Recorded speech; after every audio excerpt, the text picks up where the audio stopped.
To, da dai kowace macen Kaniyu dai haka take da an ji daɗi.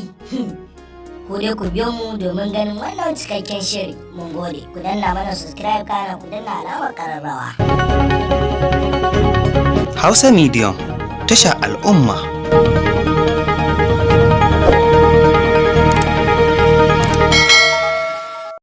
To, ‘yan uwa, kamar yadda muka faɗa muku da dai kowace mace haka take a Kaniyu da an ji daɗi. Za ku tambaya wannan wace kalar abu ake so kowace mace ta kasance.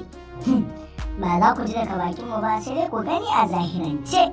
Ba za ku gani abubuwan da wasu matan suke aikata a Kaniyu wanda suke neman na kansu ba dare ba rana ba sun dogara da dubu bibbi da ake ba su bane.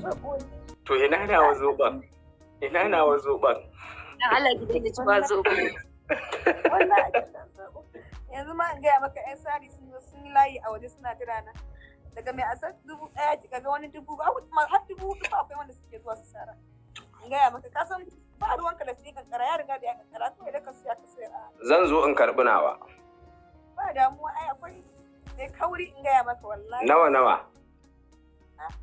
100 ne kai ba tsada. A ina? A nan mana. Wallahi da gaske nake.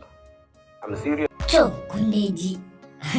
Da kowace jaruma haka take za ta iya sana'ar zoɓo ko aya ko ɗan magalaji a cikin gidansu da kuɗaɗen da za ta samu ba ƙananu ba ne. Mu dai muna roƙonku da ku danna mana subscribe kana ku danna alamar ƙararrawa domin ƙara sanar da ku sababbin al'amura da sun faru.